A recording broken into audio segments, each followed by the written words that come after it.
10,000 का लेवल टूटने के बाद अब बाजार के हाल पर बात करने के लिए हमारे साथ मौजूद हैं सीएनबीसी टीवी 18 के मैनेजिंग एडिटर उदयन मुखर्जी। उदयन, हर गिरावट के बाद जानकार और नीचे के लेवल की बात करने लगते हैं। क्या कोई तरीका है यह समझने का कि क्या और गिरावट होगी, कितनी गिरावट होगी? देखिए, स्क्रीन देखकर तो ये नहीं लग रहा है कि मार्केट का बॉटम हो चुका है, और बेयर मार्केट के बॉटम्स ऐसे एक दिन में नहीं हो जाता है। टिपिकली पुराने जो बेयर मार्केट्स हमारे यहाँ पे हुआ है वो उसका हिस्ट्री आप अगर देखें तो बेयर मार्केट्स का बॉटम ये तरह से होता है कि एक प्राइस पे स्टॉक्स गिरना बंद हो जाते हैं। अभी तक वो समय आया नहीं है, क्योंकि अभी भी दिन में आप 4-5% की गिरावट देख रहे हो और बहुत ज़्यादा वॉलेटिलिटी नज़र में आ रहा है। बेयर मार्केट्स के जब अंत आता है तब इतना वॉलेटिलिटी दिखता नहीं है, तब स्टॉक प्राइसेस एक रेंज बाउंड और दायरे में आ जाता है। काफ़ी दिन, महीने, हफ्ते आपको रेंज बाउंड ट्रेड दिखाई देगा और स्टॉक्स गिरना बंद हो जाएंगे और इतना वॉलेटिलिटी भी आपको दिखाई नहीं देगा। उसके बाद काफ़ी महीने ऐसे ट्रेड होने के बाद शायद स्टॉक्स में थोड़ा सा सुधार थोड़ी करके आएगा। बेयर मार्केट्स के बॉटम वैसे होते हैं, तो आज जैसे मार्केट बंद हुआ 6% नीचे, वैसे आपको एक वैसा दिन के बाद अगर आप पूछे कि बेयर मार्केट्स का बॉटम क्या इस बेयर मार्केट का बॉटम हो चुका है, मेरे ख्याल से हुआ नहीं है। आपको टेक्निकल बाउंसेस समय समय पे बिल्कुल नज़र आएंगे, क्योंकि मार्केट काफ़ी ओवरसोल्ड हो चुका है। तो कोई भी news, regulatory action, global market rally, इसके ऊपर टेक्निकल रिबाउंड हो सकता है, लेकिन वो वी शेप रिकवरी से बेयर मार्केट ख़त्म नहीं होता है। आपको काफ़ी समय तक इंतज़ार करना पड़ेगा। मुझे पता नहीं है ये मार्केट 9,500 पे रुकेगा कि 8,000 पे जाके रुकेगा। ये आज ही उसका सबसे ख़राब लेवल था, लेकिन अगर आज भी उसका सबसे ख़राब लेवल था तो आपको वी शेप रिकवरी मिलने की उम्मीद नहीं करना चाहिए।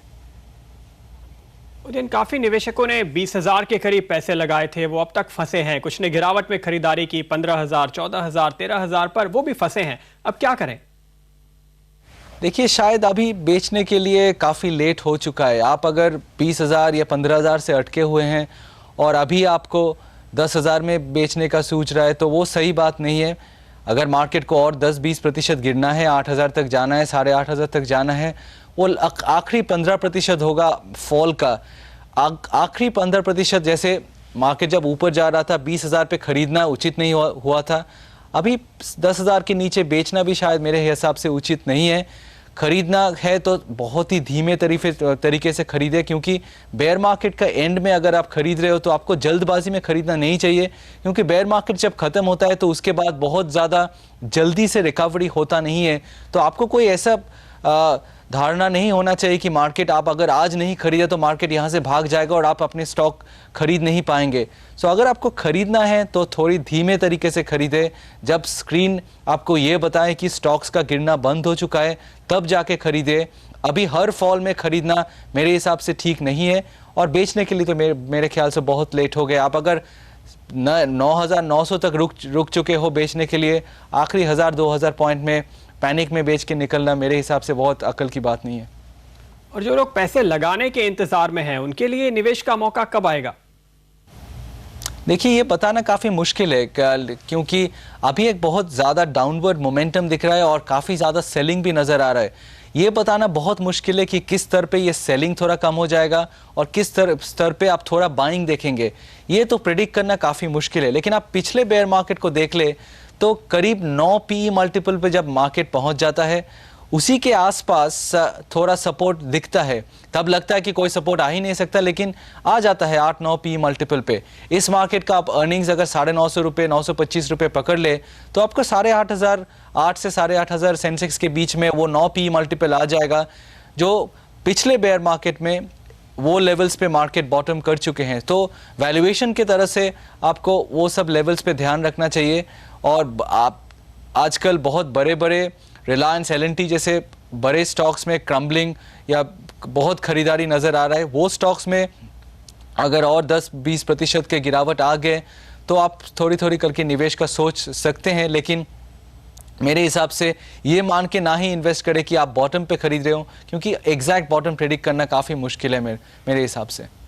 अब बार बार पी की बात कर रहे हैं, लेकिन जो ईपीएस है कंपनियों का, जो मुनाफा है, क्या आने वाले दिनों में हम वहां भी कटौती होते हुए देखेंगे?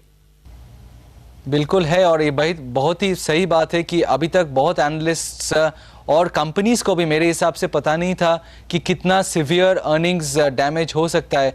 लेकिन पिछले 2-3 हफ्ते से मेरे ख्याल से वो मार्केट को थोड़े थोड़े करके पता हो रहा है कि अर्निंग्स का जो एक्सपेक्टेशंस था वो बहुत ही ज़्यादा एग्रेसिव था। और पिछले कुछ दिनों में आपने देखा होगा कि बड़े कंपनी L&T, HDFC बैंक, ये सब कंपनीज में भी काफ़ी अर्निंग्स डाउनग्रेड हो चुका है। तो यही बड़ा प्रॉब्लम है मार्केट के लिए कि पहले जो एक्सपेक्टेशंस था वो अभी नज़र आ रहे हैं कि उससे काफ़ी कम हो सकता है अर्निंग्स ग्रोथ, और GDP ग्रोथ और मैक्रो इकोनॉमिक ग्रोथ भी काफ़ी कम हो सकता है। और यही एनवायरनमेंट स्टॉक प्राइसेस को नीचे लेके जा रहा है, क्योंकि आप पी मल्टीपल के काफ़ी बात कर सकते हैं, लेकिन पी मल्टीपल में जो अर्निंग्स आपका एजम्पशन है वो अर्निंग्स एक्सपेक्टेशन काफ़ी लोअर हो सकता है अभी। तो मेरे हिसाब से जब तक ये अर्निंग्स डाउनग्रेड ख़त्म नहीं होता अगले 1-2 क्वार्टर में, आपको थोड़ा कॉशियस रहना चाहिए मार्केट के बारे में। उदयन, 2000 की तेजी में IT शेयर सबसे आगे थे। इस बार रियल एस्टेट, इंफ्रास्ट्रक्चर की धूम थी। अब क्या यह कहना मुमकिन है कि अगर 2 या 3 साल के लिए पैसे लगाने हो तो किन शेयर्स में लगाएं, या फिर ऐसे सेक्टर जिनसे बिल्कुल दूर रहें? देखिए, वो अभी बताना मुश्किल है कि अगले बुल मार्केट का लीडर कौन होगा। अभी तो फिलहाल हम बेयर मार्केट की अंत ढूंढ रहे हैं। इसके बीच में अभी अगली बुल मार्केट को तो बहुत ही दूर लग रहा है, उसके बाद वहाँ तक तो हम पहुँचे ही नहीं। लेकिन अगर स्टॉक्स गिर गए काफ़ी तो आपको PSU बैंकिंग सेक्टर या कुछ अच्छे इंफ्रास्ट्रक्चर स्टॉक्स जो बहुत गिर जाते हैं ये फॉल में, डिफेंसिव बाइंग करना चाहते हैं तो थोड़ा FMCG स्टॉक्स, ये सब में देखना चाहिए मेरे हिसाब से। आप ये IT, कमोडिटीज़, ये जो बहुत ज़्यादा ग्लोबल एक्सपोजर है जिसमें, ये सब में ना ही निवेश करें तो मेरे हिसाब से नियर टर्म में अच्छा होगा। लेकिन बेयर मार्केट के एंड में आपको बहुत सारे स्टॉक्स बहुत सस्ते भाव पे मिल जाते हैं, तो सेक्टर्स छोड़ के आप individual bottom up stock investing करें तो ही अच्छा होगा, क्योंकि काफ़ी मिड कैप्स में भी बहुत ज़्यादा अट्रैक्टिव वैल्यूएशंस आपको नज़र आएंगे। तो अभी सेक्टोरल कॉल्स लेने का टाइम नहीं है, क्योंकि अभी काफ़ी टाइम मिलेगा आपको स्टॉक्स खरीदने के लिए। इंडिविजुअल स्टॉक्स पे निवेश करें और वो भी आहिस्ता खरीदे, कोई जल्दी नहीं है। 2-3-4 महीने के ऊपर स्प्रेड करके थोड़े थोड़े करके स्टॉक खरीदे। जब आपको लगा कि बेयर मार्केट का बॉटम शायद फॉर्म्ड हो रहा है, एक बेस बिल्डिंग एक्सरसाइज चल रहा है और स्टॉक्स प्राइसेस का गिरना थोड़ा सा बंद हो चुका है।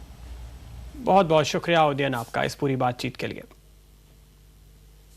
और अभी लेंगे हम एक ब्रेक, लेकिन आगे हम कुछ और जानकारों से जानेंगे बाजार और स्टॉक्स के अगले सपोर्ट लेवल। हमारे साथ होंगे BSPLindia.com के विजय भंभवानी, टेक्निकल ट्रेंड्स के सुदर्शन सुखानी और TrendWatchIndia.com के दीपक मोहन।